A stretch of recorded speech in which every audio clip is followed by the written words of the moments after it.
अस्सलाम वालेकुम। मेरा नाम है दानिश मकसूद और आप देख रहे हैं मेरा YouTube channel Dawn news editorials. आज हम डॉन को बहुत ही ज़्यादा अहम ओपिनियन कर रहे हैं और वो है ट्रबल वर्ल्ड इन 2022 और ये पब्लिश हुआ था 3 जनवरी 2022 को और इसकी राइटर हैं डॉक्टर मलिहा लोधी। अच्छा, अब ये कह रहे हैं कि जी एक ट्रबल वर्ल्ड हमें देखने को मिलेगा 2022 में। ट्रबल यहाँ पे क्या है, एडजेक्टिव के तौर पे यूज़ हुआ है कि हमें बहुत ज़्यादा क्या है मुश्किलात देखने को मिलेंगी दुनिया में। कब? 2022 में। अब ये आगे सारी इसमें बताएंगे कौन कौन सी मुश्किलात हैं, कौन कौन से वाक़यात हैं जो हमें देखने को मिलेंगे। अच्छा, अब ओपिनियन और एडिटोरियल के लिए ना सिर्फ इंग्लिश ग्रामर और वोकेबलरी काफ़ी नहीं होती, आपको कॉन्सेप्ट्स भी पता होने चाहिए। इसमें 4-5 बहुत अच्छे कॉन्सेप्ट्स आए हैं, उसको मैं आपको बिल्कुल ब्रीफली थोड़ा बता देता हूँ। जिसमें आपको जो सबसे पहले मेरे ख्याल में चीज़ पता होनी चाहिए वो है जियो पॉलिटिक्स। जियो पॉलिटिक्स हमारे पास क्या है, जियो पॉलिटिक्स 2 लफ्ज़ों से मिलकर यहाँ पर बना है, जियो से और पॉलिटिक्स है। जियो यहाँ पे क्या है, ज्योग्राफी। अब ज्योग्राफी में हमारे पास क्या आ जाते हैं, जियोग्राफिकल फैक्टर्स आ जाते हैं जिनकी बुनियाद पे है ना वो पॉलिटिकल रिलेशंस कायम किए जाते हैं। ठीक है, जियोग्राफिकल अब इसमें फैक्टर्स में हमारे पास क्या आता है, पॉपुलेशन आता है, रिसोर्सेज आते हैं उस मुल्क की, और जो सबसे ज़्यादा ये चीज़ काउंट करती है ना जियोग्राफिकल फैक्टर्स में, वो क्या है, लोकेशन है कि आपकी लोकेशन कहाँ पे है। जिस तरह फ़र्ज़ करें पाकिस्तान की लोकेशन है वो बहुत ज़्यादा अहमियत का हामिल है, इस वजह से जो चाइना है ना वो भी पाकिस्तान को नज़रअंदाज नहीं कर सकता, और उसकी बुनियाद पे जो हमारे पॉलिटिकल रिलेशंस कायम होते हैं ना, तो वो क्या है, जियो पॉलिटिक्स। तो हर मुल्क की जो है ना उसकी पॉपुलेशन, रिसोर्सेज, उसकी लोकेशन, ये इस बात का जो है वो तयन करती है कि वो किस तरीके से जो है ना वो अपने पॉलिटिकल रिलेशंस फॉर्म करेगा, कि वो वहाँ पे कि मतलब उसका जो मुल्क है वो क्या है, लैंड लॉक्ड है कि नहीं, वहाँ पे और किस किस्म की चेंजेस हैं, और मतलब आपके जितने भी जियोग्राफिकल वो होते हैं ना फैक्टर्स, वो तयन करते हैं कि आपने किस तरीके से अपनी फॉरेन पॉलिसी को इख्तियार करना है। इसी तरह जियो पॉलिटिक्स से मिलता है हमारे पास जियो इकोनॉमिक्स आता है हमारे पास कॉन्सेप्ट, तो वो भी यही होता है कि जियोग्राफिकल फैक्टर्स की बुनियाद पे है ना वो आप इसमें अपने इकॉनमी वाइज जो है ना रिलेशंस कायम करते हो। ठीक है, 2 टर्म्स ये, इसको बहुत डिटेल से आप कीजिएगा, बहुत ज़्यादा आपको जियो पॉलिटिक्स खासतौर पे नज़र आएगा IR में। ठीक है, अच्छा, और उसके अलावा हमारे पास ग्लोबल ट्रेंड है। ग्लोबल ट्रेंड क्या होता है कि भाई कोई डेवलपमेंट, कोई चेंज आए जो क्या है एक नहीं बहुत ज़्यादा कंट्रीज़ को, क्योंकि ग्लोबल ट्रेंड है ना तो बहुत ज़्यादा कंट्रीज़ को मुतासिर करे। तो इसमें अगर हम क्या कह सकते हैं कि जिस तरह पेंडेमिक है उसकी वजह से जो इन्फ्लेशन आई है वो क्या है, हमारे पास ग्लोबल ट्रेंड है। ठीक है, हर कोई वहाँ पे उससे मुतासिर हुआ है। और इसके अलावा जियो पॉलिटिकल शिफ्ट क्या होता है, जियो पॉलिटिक्स तो मैंने आपको समझा दिया है, उसकी बुनियाद पे वो शिफ्ट आएगा में क्या है, चेंज देखने को मिला है। यहाँ पे मैंने मज़ीद डिटेल से भी लिख दिया है, आप लोग देखना चाहें तो WPS ऑफिस डाउनलोड करके देख सकते हैं कि ज्योग्राफी, इकनॉमिक्स, डेमोग्राफी, इस वजह से बुनियाद पे है ना आप अपने रिलेशंस जब फॉर्म करते हो ना तो वहाँ पे हम उसको क्या है, जियो पॉलिटिक्स बोलते हैं। और वहाँ क्या है, जियो पॉलिटिकल शिफ्ट्स के उन्हीं फैक्टर्स की बुनियाद पे है ना हमें शिफ्ट्स देखने को मिलते हैं, चेंजेस देखने को मिलते हैं, उसको हम क्या बोलते हैं, जियो पॉलिटिकल शिफ्ट्स। अच्छा, और बाकी मैंने हाईलाइट किए थे ज़्यादा इंपॉर्टेंट चीज़ें। स्टैगफ्लेशन, स्टैगफ्लेशन हमारे पास होता है, ये इकोनॉमिक्स का कॉन्सेप्ट है, जब हमारे पास क्या होती है, इन्फ्लेशन रेट हाई होती है, इकोनॉमिक ग्रोथ रेट जो है ना वो कम हो जाता है, और क्या है, अनएम्प्लॉयमेंट जो है ना वो काफ़ी ज़्यादा होती है, तो वो हमारे पास क्या आता है, स्टैगफ्लेशन। और इसके अलावा आपको फ़र्क पता होना चाहिए पैंडेमिक एंडेमिक का। ठीक है, पैंडेमिक तो होता है कि पूरी दुनिया को इसने अपने लपेट में लिया था, तो एंडेमिक क्या होता है, जब किसी ख़ास एरिए या प्लेस की जाने सिर्फ रह जाता है ना, वहाँ पे कोई चीज़ आ जाए तो वहाँ पे हम उसको एंडेमिक बोलते हैं। तो अब यहाँ पे इन्होंने किस तरीके से किया है कि जी पेंडेमिक था, लेकिन जो थे डेवलप ममालिक, वहाँ पे तो उन्होंने वैक्सीन वगैरह कर ली, तो उन्होंने कहा कि इसको हम बाद में डिटेल में देख लेंगे, लेकिन उन्होंने कहा ये पेंडेमिक से जो है ना वो एंडेमिक पे जा सकता है। एंडेमिक होता है किसी पर्टिकुलर एरिया तक महदूद रह जाए, कि वायरस वगैरह ये चीज़ें खासतौर पर अफ्रीकन ममालिक हैं, क्योंकि वहाँ पे जो है ना वो ज़्यादा वैक्सीनेशन लोगों को नहीं हो सकी है, तो ये पेंडेमिक एंडेमिक को भी हम मज़ीद डिटेल से देख लेते हैं। ठीक है, तो ये आप बस इतना ध्यान रखिएगा, पेंडेमिक जो है ना वो पूरे वर्ल्ड में कोई चीज़ आ जाए, ठीक है, और एंडेमिक जो है वो किसी पर्टिकुलर प्लेस और रीजन तक महदूद हो, तो वहाँ पे उसको बोलते हैं। ठीक है, ग्लोबल सॉलिडारिटी क्या हो जाती है, मिल के जब आप लोग काम वगैरह करते हो। और मल्टीलैटरलिज्म बहुत इंपॉर्टेंट कॉन्सेप्ट है, इसमें क्या ये कॉन्सेप्ट है कि जब 2-3 और इससे ज़्यादा स्टेट्स जो है ना वो मिल के कोई काम करते हैं ना, जिस तरह हमने यूनिलैटरलिज्म देखा होगा, यूनिलैटरल यकतरफा तौर पर, इस तरह ये मल्टीलैटरलिज्म होता है, मिल के कोई काम करो ना, इंटरनेशनल कॉपरेशन हो। तो यहाँ पे ये बता रहे हैं कि किस तरीके से जो है ना वो हमें कोरोना के बाद जो है ना वो इंटरनेशनल कॉपरेशन देखने को नहीं मिली, इसको हम डिटेल से देखते हैं। इसके अलावा आपको ट्रीटीज़ वगैरह का पता होना चाहिए, जिस तरह ये स्टार्ट ट्रीटी है, किस लिए थी, किस मुल्कों के दरमियान थी और इसका मकसद क्या था। ये अगर हम ये इसकी बात करें तो ये किसकी थी, यूनाइटेड स्टेट्स ऑफ अमेरिका और Russian federation on measures for the further reduction and limitations of strategic offensive arms, ठीक है, ये इससे मुतल्लिक थी। इसके अलावा COP26 बहुत ज़्यादा डिस्कस हुआ है, हमने एडिटोरियल बहुत ज़्यादा किए हैं क्लाइमेट चेंज पर, ये आपको पता होना चाहिए। और इसमें हमारे पास ये अमेरिका और US के दरमियान जो रिलेशन है, ताइवान को लेकर उनके दरमियान क्या मसला चल रहा है, वो सारी आपको डिटेल पता होनी चाहिए। तो और उसमें और कोई कॉन्सेप्ट है इसके अंदर तो, और बाकी ये हम यहाँ पे देख सकते हैं। अच्छा, ये क्या चीज़ है, किस चीज़ का मुखाफ़फ है, United Nations office for the coordination of humanitarian affairs, ठीक है, ये मैंने हाईलाइट किए हुए हैं। ये आप इसका PDF ले लीजिएगा, यूट्यूब के चैनल में मेरे डिस्क्रिप्शन में आपको इसका लिंक दे दूँगा, ठीक है। तो ये मतलब कुछ चीज़ें थी, तो और भी चीज़ें होती हैं, कुछ लोग सिर्फ ग्रामर और वोकैबुलरी तक है ना वो अपने आप को महदूद रखते हैं। तो ये सारे कॉन्सेप्ट अगर आपको ना पता हो तो बड़ा मुश्किल हो जाता है ओपिनियन समझना। ख़ासतौर पे मेरे हिसाब से जो चंद जो मुश्किल तरीन ओपिनियन होते हैं डॉन में, वो डॉक्टर मलिया लोधी के होते हैं। वोकैबुलरी भी काफ़ी रिच होती है और कॉन्सेप्ट भी, ख़ासतौर पे यही ओपिनियन है कि इसमें काफ़ी ज़्यादा जो है ना वो वाक़यात इन्होंने डिस्कस किए हैं। अच्छा, इसको हम देख लेते हैं थोड़ा डिटेल से। उन्होंने कहा है कि जो स्टार्ट है नया साल का वो क्या है, उन्होंने कहा जब स्टार्ट होता है नए साल का तो हम देखते हैं कि हमें किस तरह के ग्लोबल ट्रेंड देखने को मिलेंगे, क्या डेवलपमेंट देखने को मिलेगी, क्या चेंजेस देखने को मिलेंगे और क्या रिस्क देखने को मिलेंगे आने वाले साल में। और फिर हम देखेंगे क्या कोई हम जियोपॉलिटिकल शिफ्ट भी देख सकते हैं, क्योंकि जिस तरह की आपके पास रिसोर्सेज होंगी, आपकी पॉपुलेशन होंगी, आपके पास जो मतलब ये सारे जियोग्राफिकल फैक्टर्स होंगे, उसकी बिना पे क्या है हमें शिफ्ट देखने को मिल सकता है, तब्दीली देखने को मिल सकती है। ख़ासतौर पे यहाँ पे अगर हम बात करें इसी के हवाले से ही कि जो डेवलप्ड ममालिक थे उन्होंने इसकी कोरोना वायरस के वायरस वो लगवा ली, वैक्सीनेट करवा लिया अपने शहरियों को, और जो ख़ासतौर पे अफ्रीकन ममालिक और दूसरे जो बिल्कुल गरीब ममालिक थे वो नहीं लगा सके, तो वो हमें क्या वहाँ पे शिफ्ट देखने को मिला, चेंज देखने को मिला, ठीक है। और फिर अब हम साल के शुरू में देख रहे हैं कि हमें कौन से नए चैलेंजेस देखने को मिलेंगे, जो हो सकता है हमें सामने नज़र आएँ अगले साल। और उसके सिलसिले में मैंने कहा कि ये चीज़ जानने के लिए था कि कौन कौन से हमें नए चेंजेस देखने को मिलेंगे। तो थिंक टैंक जो होते हैं ना पूरी दुनिया में, वो इस तरह की असेसमेंट करते हैं, तखमीना लगाते हैं, और साथ ही हमारे पास जो लीडिंग इंटरनेशनल पब्लिकेशंस और इन्वेस्टमेंट फर्म्स हैं वो भी ये जानने की कोशिश करते हैं कि भाई क्या क्या हमें ख़तरात, रिस्क्स और चैलेंजेस देखने को मिल सकते हैं यहाँ पे। इस तरह की वो असेसमेंट करते हैं कि जी नए साल में हमें क्या कुछ देखने को मिल सकता है। थिंक टैंक क्या होता है, थिंक टैंक आप कह लें कि जी ग्रुप होता है, ऑर्गेनाइजेशन होती है, ये क्या करती है, रिसर्च करते हैं पॉलिसीज़, इश्यूज़ और आइडियाज़ को लेके, ठीक है। तो ये बेसिकली यहाँ पे बता रहे हैं कि जी साल के शुरू में हम अंदाज़ा लगाते हैं, असेसमेंट करते हैं, तखमीना लगाते हैं कि आगे हमें क्या क्या चैलेंजेस और मुश्किलात का सामना करना पड़ सकते हैं। अच्छा, अब ज़ाहिर है कोरोना वायरस जो है ना वो पैंडेमिक था, उसने पूरी दुनिया को अपनी लपेट में लिया था। तो उन्होंने कहा ये कोरोना वायरस था ना, उसने क्या है पिछले दोनों सालों में ना, तो उन्होंने कहा ये रखेगा चैलेंज बनना 2022 में भी, क्योंकि तब जो 2019 में हमारे पास आया था तो ख्याल था कि जल्दी इसकी वैक्सीन आ जाएगी, ये ख़त्म हो जाएगा, लेकिन उसके मुख्तलिफ वेरिएंट आते रहे, और तो मतलब अभी तक जो है ना वो ख़त्म होने का नाम नहीं ले रहा, उसके वेरिएंट दूसरा आ जाता है, जिस तरह ओमिक्रॉन आजकल आया हुआ है। तो उन्होंने कहा 2 साल बाद भी है ना ये रहेगा चैलेंज हमारे पास 2022 में भी। अच्छा, और उस दूसरी ये बात करें कि जो न्यू फेज़ आया है लेट 2021 में इस ओमिक्रॉन वेरिएंट की वजह से, उसने क्या किया, डैम्पन कर दिया होप्स। डैम्पन होता है कि मतलब एक आपको एक उम्मीद हो चली थी, वो उम्मीदें हैं ना वो ख़त्म हो गई हैं इस वजह से कि जो इसका आ गया है हमारे पास नया वेरिएंट। तो और उसने इस उम्मीदों को ख़त्म किया है कि वो वायरस है ना उसको शिकस्त दे दी जाएगी वैक्सीनेशन ड्राइव्स की मदद से, ठीक है। अच्छा, और उन्होंने कहा जी स्टार्ट ऑफ द ईयर में जो है ना वर्ल्ड जो है ना वो तैयार है, ब्रेस्ड इटसेल्फ, मतलब अपने आप को उसने तैयार किया है क्या करने के लिए, एक अनदर सर्च का सामना करने के लिए, और emergence of vaccine resistant variants, क्योंकि अभी हमें नहीं पता कि बाद में हो सकता है हमें मजीद ओमिक्रॉन के बाद भी दूसरे वेरिएंट देखने को मिल सकें, ठीक है। और उसमें उन्होंने कहा कि जी यूरोप और US है ना उन्होंने स्ट्रगल किया है सुनामी ऑफ केसेस से, क्योंकि जो ख़तरात थे वो इस बात में इजाफा हो गया कि जो नई वेव है ना वो क्या है, वुड ऑल्सो इंगल्फ एशिया, वो एशिया को भी अपनी लपेट में ले लेगी। अच्छा, और यहाँ पे वो कह रहे हैं कि जी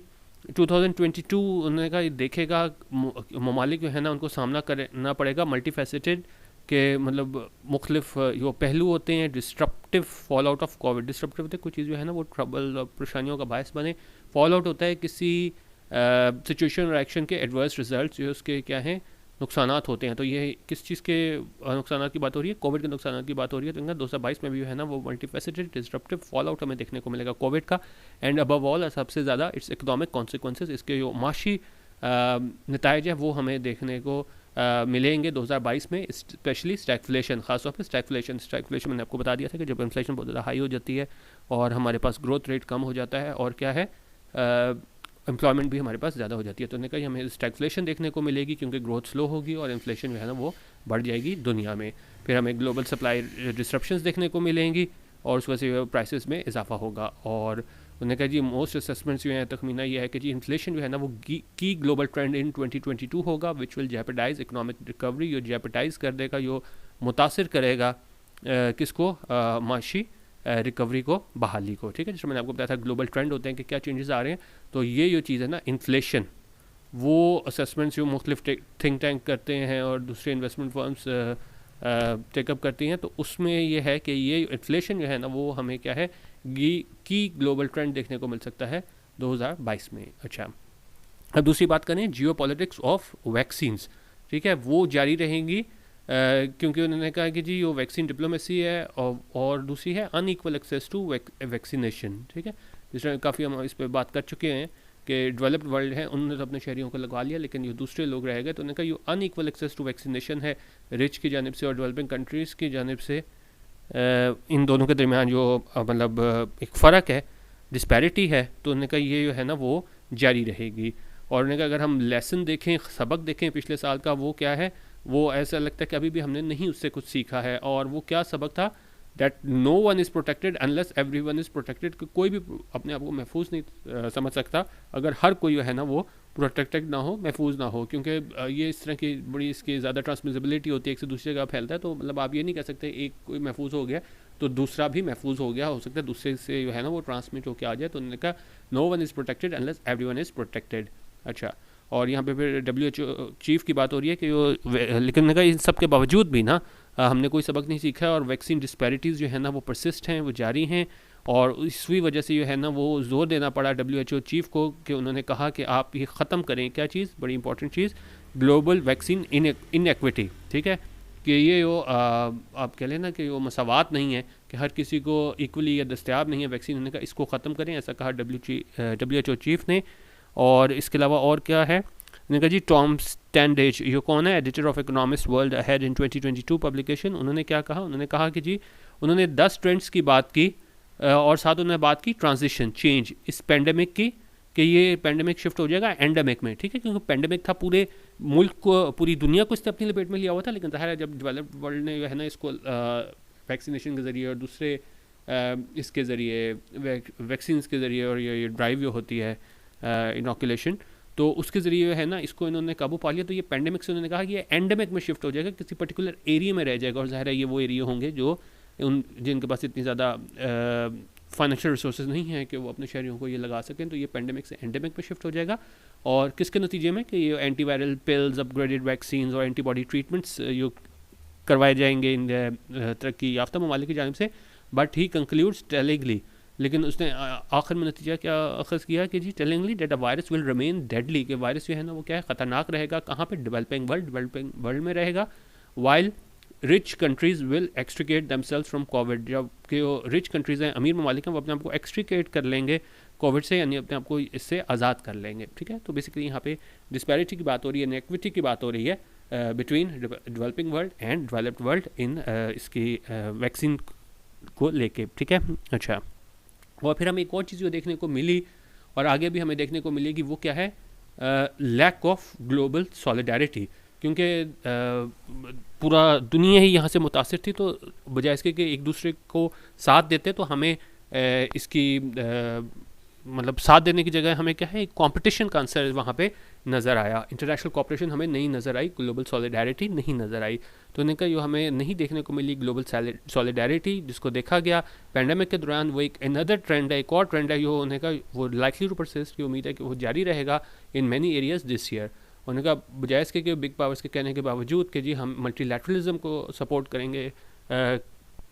स्ट्रेंथन करेंगे, कि मतलब ममालिक मिल के आपस में काम करेंगे और इंटरनेशनल कॉपरेशन होगी, the reality has been different. तो ये हकीकत है वो क्या है, मुख्तलिफ रही है, क्योंकि उन्होंने कहा कि हमें क्या है, ये भी बड़ी इंपॉर्टेंट लाइन है, competition rather than collaboration being the dominant dynamic, कि हमें कंपटीशन देखने को मिला है, क्योंकि मल्टीलैटरलिज्म में तो ये होता है कि सारी फिर अक़वाम हैं जो हैं वो स्टेट्स वो सारी मिल के काम करें, लेकिन यहाँ पे हमें क्या है कंपटीशन देखने को मिला है, एक दूसरे के उन्होंने खिलाफ जो है ना वो हरीफ के तौर पे लेके आगे चले हैं, बजाय इसके क्या है हमें कोलैबोरेशन देखने को मिलती, स्टेट्स मिल के काम करते, मल्टीलैटरलिज्म को फ़रोग देते। ठीक है,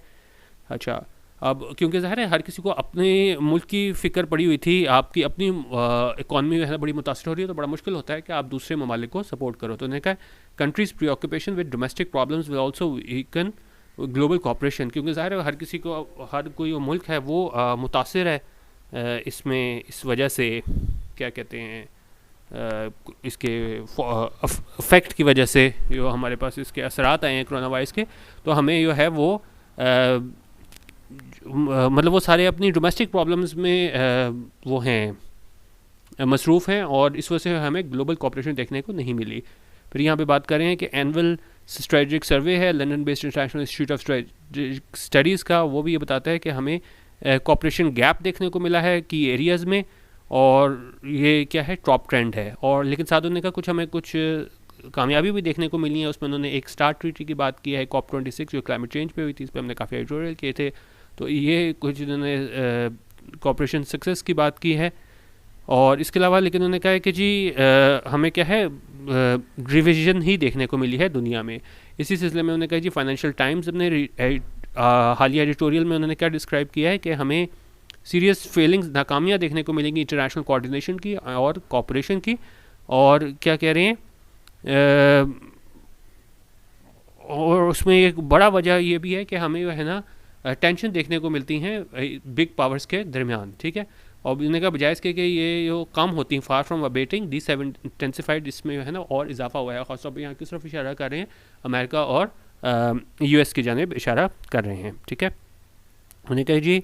trend also expected to assert itself in the year ahead, और उन्होंने कहा यही ट्रेंड हमें आगे भी देखने को मिलेगा कि वो बड़ी बिग पावर्स है उनके दरमियान जो है टसल जारी रहेगी। ठीक है, और ये टसल जारी रहेगी, वो हमारे पास पहले ही क्या है फ्रेगमेंटेड इंटरनेशनल सिस्टम है वहाँ पे जारी रहेगी। ठीक है, अच्छा अब बहुत ज़्यादा जो इशू है हमारा US और चाइना का, तो उस हवाले से बात करें कि दुनिया का सबसे बड़ा कॉन्सिक्वेंशियल रिलेशनशिप है US और चाइना के दरमियान, वो क्या है वो सबसे बड़ा कॉन्सिक्वेंशियल रिलेशनशिप है इन दोनों के दरमियान, जो हमें वहाँ पे टेंशन्स देखने को मिलती हैं। ठीक है, अच्छा अब यहाँ पे बात करें कि जी जो इसका रिलेशनशिप है US और चाइना के दरमियान, वो दुनिया का सबसे बड़ा मोस्ट कॉन्सिक्वेंशियल रिलेशनशिप है, यानी कि इसके मतलब क्या असरात निकलते हैं पूरी दुनिया में ही कि इन दोनों के दरमियान आपस में ताल्लुकात कैसे चल रहे हैं। उन्होंने कहा जो रिलेशंस हैं इन दोनों के दरमियान वो क्या हैं, वो बड़ा सिग्निफिकेंट जो पॉलिटिकल डायनामिक होगा 2022 में, और इनकी जो कॉन्फ्रंटेशन है, आपस में इनका इख्तलाफ है, और जो आपस में एक दूसरे से मतलब अच्छे ताल्लुकात नहीं हैं, वो मज़ीद उन्होंने कहा वो एक उस तरफ मज़ीद ख़राब होंगे अगर जो टेंशन्स हैं किसके, इस ताइवान को लेके मतलब उस ताइवान को लेके अपने जो मामलात हैं उसको वो ठीक ना कर सके। ठीक है, अच्छा और उसमें उन्होंने कहा है कि most assessment see tensions between them as a top risk with the tech war leading to increasing bifurcation of the digital world. और मोस्टली जिस तरह ये असेसमेंट की गई हैं अगले साल को लेके, तो वो देखते हैं कि जी हमें टेंशन्स देखने को मिलेंगी एक टॉप रिस्क के तौर पे कि इनकी टेक वॉर है जो मज़ीद बाइफिकेशन करेगी डिजिटल वर्ल्ड की। और इस कंपटीशन का एक नतीजा क्या निकलेगा, एन ब्रेमर के मुताबिक जो हेड हैं इसके यूरेशिया ग्रुप के, वो हमें डिकपलिंग देखने को मिलेगी, मतलब डिकपलिंग देखने को मिलेगी वाइंग पावर्स की, और क्या है एक ऐसा वर्ल्ड देखने को मिलेगा जहां नेशन जो है ना वो ज़्यादा कमर्शियली अलाइंड होंगी किसी एक मुल्क की तरफ, चाइना और यूनाइटेड स्टेट्स की तरफ। क्योंकि देखें बहुत मुश्किल होता है कि आप जो है वो किसी एक स्टेट को रहें, क्योंकि ज़ाहिर है एक दूसरे के मुखालिफ हैं चाइना और US, और अगर आप US की तरफ अपना झुकाव करोगे तो चाइना ज़ाहिर है वो आपको सपोर्ट नहीं करेगा। तो लेकिन उन्होंने कहा हमें अब ये चीज़ देखने को मिलेगी कि कमर्शियली किसी एक तरफ झुकाव होगा ममालिक का। This in fact may be a key question, और ये क्या है की क्वेश्चन होगा this year, whether many countries will be obliged to fall into alignments with one or the other even if they may not want to choose between them. तो मतलब अगर वो ना भी चूज़ करना चाह रही हो कि हमने चाइना के साथ जाना है कि US के साथ जाना है, तो उन्होंने कहा ये आगे हमें फैक्टर देखने को मिल सकता है कि उन्हें किसी एक मुल्क की तरफ उनको अपना झुकाव दिखाना पड़ेगा, ठीक है, क्योंकि अगर दो ममालिक एक दूसरे से मतलब उनके इख्तलाफात हैं तो आप ये नहीं कर सकते कि आप दोनों के साथ चलो। किसी एक के साथ जाओगे तो दूसरा कहेगा कि भाई आप ठीक है उसके साथ रहोगे तो आप उसी के साथ रहो। तो हमें हो सकता है ये देखने को मिले कि कंट्रीज़ ना चाहते हुए भी ना चाइना या यूएस में से किसी एक के साथ अपने आप को अलाइन करें, ठीक है। अच्छा, और बाकी यहाँ पे वीक जियोपॉलिटिकल ऑर्डर की बात हुई है, और ये फोरकास्ट है हमारे पास कंट्रोल रिस्क जानिब से, और ये क्या है, यूके बेस्ड कंसल्टेंसी ग्रुप है। और इसमें इन्होंने कहा है कि जी ज़्यादा उन्होंने बताई थी कि जी हमें अब ये उन्होंने कहा कि जी यो हमें एब्सेंस देखने को मिल रही है डोमिनेंट ग्लोबल पावर की, यो रखे terms and condition global trade और इंटरनेशनल सिक्योरिटी की। तो इस वजह से उन्होंने कहा हमें क्या है वीक जियोपॉलिटिकल ऑर्डर देखने को मिल सकता है, ठीक है। और साधु ने बताया है कि भाई ये किस वजह से ये आया है हमारे पास कि अमेरिका ये ब्रॉडर रिट्रीट था, डोमेस्टिक कंसर्न्स और पिवट थे किस तरफ, टुवर्ड्स फर्दर ईस्ट। और उसमें साथ उन्होंने इसको सिम्बलाइज़ किया है, ये इनका क्योटिक विड्रॉल था कहाँ से, अफ़गानिस्तान से। अच्छा, और साथ ही उसमें एक और जो इन्होंने चीज़ बताई है वो बात कर रहे हैं कि जी रीजनल और लोकल इंटरेस्ट रेट कॉन्फ्लिक्ट्स की जो क्या है वो हमें सामने नज़र आ रही है, और उनमें क्या है उनकी शिद्दत में इजाफा हो रहा है। और फिर हमारे पास ये IISS सर्वे जो है वो भी हमें दिखाता है कि जो इथोपिया का इंटरनल कॉन्फ्लिक्ट है वो इसको एग्जांपल के तौर पे दिखाता है। और साथ वो कह रहे हैं कि दूसरी पॉसिबिलिटीज़ हमें नज़र आ सकती हैं longer standing regional flash points की, मतलब दूसरे बाकी जिन्होंने असेसमेंट किया वो कह रहे हैं कि हमें देखने को मिल सकता है longer standing regional flash points, और जो क्या ख़तरे में डालेंगे किसके, इंटरनेशनल स्टेबिलिटी को। और इसके अलावा जो है टेक्नोलॉजिकल शिफ्ट्स भी उन्होंने कहा है कि ये जारी रहेंगे बाय लीप्स एंड बाउंड्स, यानी इन फास्ट प्रोग्रेस के तौर पे कैसे कि वो बिग टेक्स हैं वो एक्सपोज होंगी, ग्रेटर स्क्रूटनी उनकी की जाएगी मोनोपोलिस्टिक प्रैक्टिसेस और हार्मफुल कंटेंट पे। और यहाँ पे दूसरी चीज़ बता रहे हैं कि जी अगरचे डिजिटल वर्ल्ड जो है ना वो परवेसिव है लोगों की ज़िंदगियों में रहा पेंडेमिक में, लेकिन ये जारी रहेगा हमारे पास इन्फ्लुएंस करना लोगों को कि वो किस तरह काम करते हैं, कम्युनिकेट करते हैं, एंटरटेन करते हैं, अपने आप को एंटरटेन करते हैं और क्या है शॉप करते हैं। तो उन्होंने कहा ये डिजिटल वर्ल्ड है ना वो ज़ाहिर है डिजिटल वर्ल्ड जो है वो जारी रहेगा इन्फ्लुएंस करना जिस तरीके से लोग ये सारे काम करते हैं, ठीक है। तो ये ट्रेंड भी जारी रहेगा हमारे पास 2022 में। और दूसरा ये यहाँ पे इम्पॉर्टेंट है, ज़्यादा इसको ज़्यादा डिटेल से कर लेते हैं हम। ये कह रहे हैं कि जी एक और ट्रेंड जो है ना वो हमारे पास क्या है, एस्केलेटिंग ह्यूमैनिटेरियन क्राइसिस, बढ़ता हुआ इंसानी बुरहान। और उसमें क्या है different parts of the world में बात करें, और उसको उनका हाईलाइट किया गया है मुख्तलिफ असेसमेंट ख़ासतौर पर UN एजेंसीज़ की जानिब से। उन्होंने कहा ये इंसानी बुनियादों पर है ना वो उनकी जो नीड्स हैं, ज़रूरियात, उनको पूरा करने की ज़रूरत है। और उन्होंने कहा ये रिकॉर्ड लेवल पे पहुंच जाएंगे इस साल, और इसका किस वजह से ये इतनी ज़्यादा हमें ह्यूमैनिटेरियन जो मसाइल हैं वो देखने को मिल सकेंगे इंसानी बुनियादों पे कि उसका वो उनका मुख्तलिफ चीज़ों का कॉम्बिनेशन होगा, कॉन्फ्लिक्ट का, पेंडेमिक का और क्लाइमेट चेंज का, ठीक है। इन सारी बुनियादियों की वजह से जो है ना वो हमें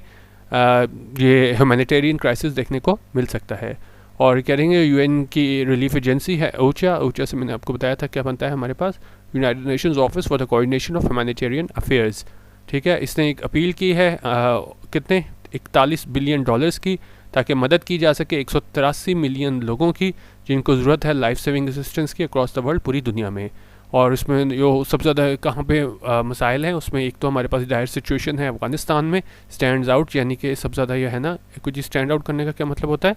कि वहाँ पे उस चीज़ वो मतलब सबसे ज़्यादा अहम है कि जितने भी ठीक है और सारे मसाइल हैं लेकिन ये स्टैंड आउट करती है, सबसे ज़्यादा यहाँ पे मसाइल हैं, ये जो डायर सिचुएशन है अफ़गानिस्तान में, ठीक है। अच्छा,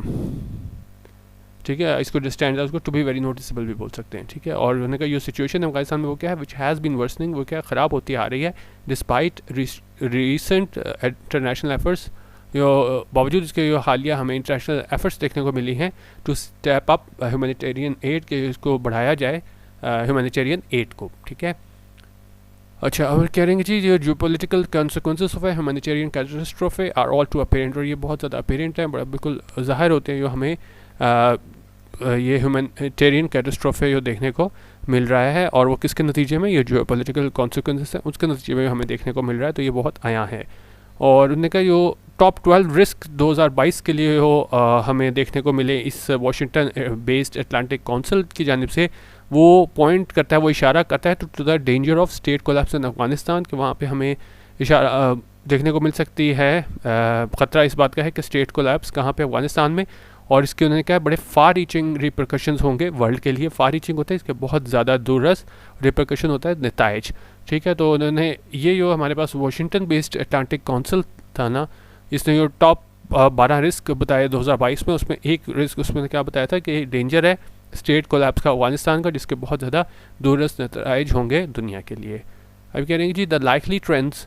in 2022 mean that the world will remain in an unsettled and volatile phase in which overlapping challenges will test governments at a time when international solidarity and leadership will be in short supply। तो उन्होंने कहा ये जितने भी trends 2022 में इन्होंने बताए हैं उनका वो जारी रहेंगे उस अनसेटल्ड वर्ल्ड में हमें देखने को, और ये टेस्ट करेगा गवर्नमेंट्स को उस टाइम पे जब इंटरनेशनल सॉलिडारिटी यानी कि मिल के काम करना, यकजहती स्टेट्स के दरमियान, और leadership will be in short supply, कि वो शॉर्ट सप्लाई में, यानी कि हमें जो है ना वो कंपटीशन देखने को मिल रहा है स्टेट्स के दरमियान, बजाय इसके कि हमें कॉपरेशन देखने को मिले। तो उन्होंने कहा इन सारे ट्रेंड्स का जो है ना हमें सामना तब करना होगा जब इंटरनेशनल सॉलिडारिटी और लीडरशिप शॉर्ट सप्लाई में है, यानी कि आपस में उनके दरमियान कॉपरेशन नहीं है, एक कंपटीशन की फ़िज़ा है। ठीक है,